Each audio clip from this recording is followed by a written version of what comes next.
What's good, Pack Nation? Welcome to Packin with Gary, where we discuss the good, the bad, the ugly, and everything in between. It's the off season, so we're discussing a lot of waiting. Uh, Take a moment, like, subscribe, share this channel with your Pack family. So let's go ahead and get into it. So at the beginning of the off season, I will start this video off with our guy Paul, and I'll get into the video. At this point, it's now this guy Paul. Listen. The way this man has been quiet is bothersome because he knows what Wolfpack Nation needs. We're clamoring for him to be loyal, to not jump ship on us. But I ask you, Pack Nation, take a ride with me down memory lane. These are some of my takes from this past season. Let's talk about Paul. Paul was decent. He hit some threes, but the threes he hit, it was that elevation three that I don't like. I talked about that. We've changed his whole shot. It's more of a set shot now, but in these instances, he had to elevate and shoot over the player. And he hit it. Thank goodness. But I really don't want him to revert back to that because he's so inconsistent doing that. Um, my favorite Paul is when he scores on all three levels. All his points came from behind the arc last night. So if that's my one little complaint, it's like, I really like him when he's like ball faking and driving to the basket, getting a floater, mid range, something like that. When he adds all that to his game, he's pretty much unguardable with his height most of the time. So that's ideally the Paul that I want. But I'll take the one I got last night. So let's talk about State as a whole, team wise, when it comes to the stats. All right, we shot 50% from the field. We were only 29% from three. And that's mainly because Abel and McNeil, who is back to that old form where he's jumping real high for no reason. Hence, it's causing him to be inconsistent. And yeah, he hit a couple in Clemson game and Pitt, but I had a feeling I was like, this is not going to last because he did that before. We know he's a streaky shooter, but he was way more consistent when he wasn't getting as much lift on his shot. I hope somebody corrects that and gets him back to what he needs to do.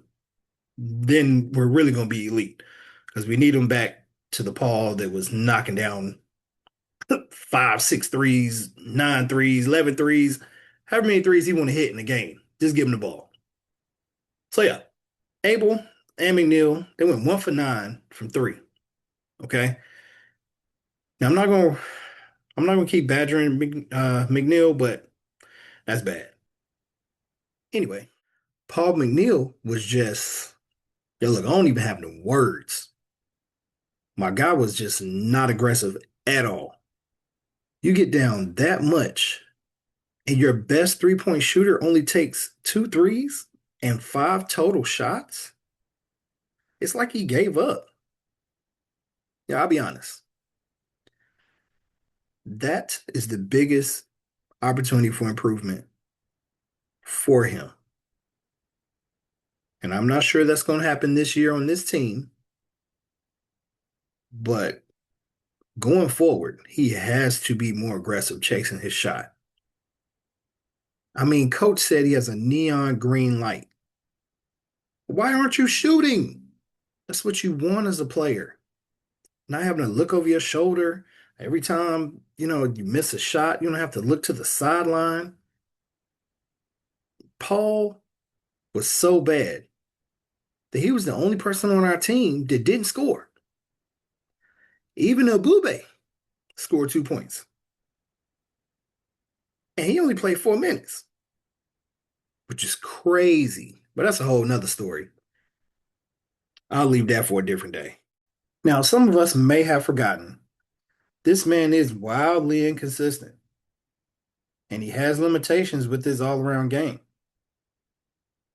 Yeah, there's hype around his potential, and I'll be honest, That's what it is for me. I'm on the record saying pay him, give him the loyalty bonus. But I stopped and I asked myself, is it because I still have Will Wade PTSD? I mean, is it because I want what I can't have? It doesn't feel like he wants us, so I want him even more. But then once I get him, I'm like, eh. Or is it I'm really in love with the potential? It's like that partner you shouldn't be with, but if they would just fix this and this, everything would be good. They'd be like your perfect person. But the dynamic between the two of you isn't a good fit. And you're trying to force it. Whatever it is, it's uncomfortable. So let me answer some questions. Would I want Paul Neal back, regardless of the rumors and how long this decision has taken? Yes. Simple as that. Do I think Paul McNeil can lead this team? I do not, which is a big concern and a dilemma for our team. At this point, I don't know who that alpha would be. That leads me to my next thought. Paul just watched us cook Williams all year for not being better than he was due to the money he was paid and the expectations. If Paul came back, the expectations would be similar due to the scenario. You got paid, my guy. And I don't think he's built for that. The burden of the team, success and failures, being on, his shoulders, he's not that type of kid. I'm not sure he ever will be. That's probably scary to him, which is understandable. You want to make the money, but to deal with Wolfpack Nation, when you let us down, that's going to be a lot. So there is the possible internal struggle. Paul, let me talk to you directly. If you know you aren't built to lead NC State, don't put us through that just to show loyalty. The only way to avoid this whole scenario is to not have us pay you as much. But at this point, you enter in star status and expectations. So are you ready for that? On our team, the type of money that you'll be getting is for Batman.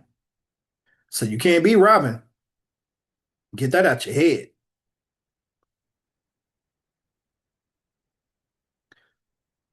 Those days are gone. But the type of money that we're hearing is offered, if you still respect us, make a decision today. Leave us alone. Go chase your bag. Oh, and one more thing.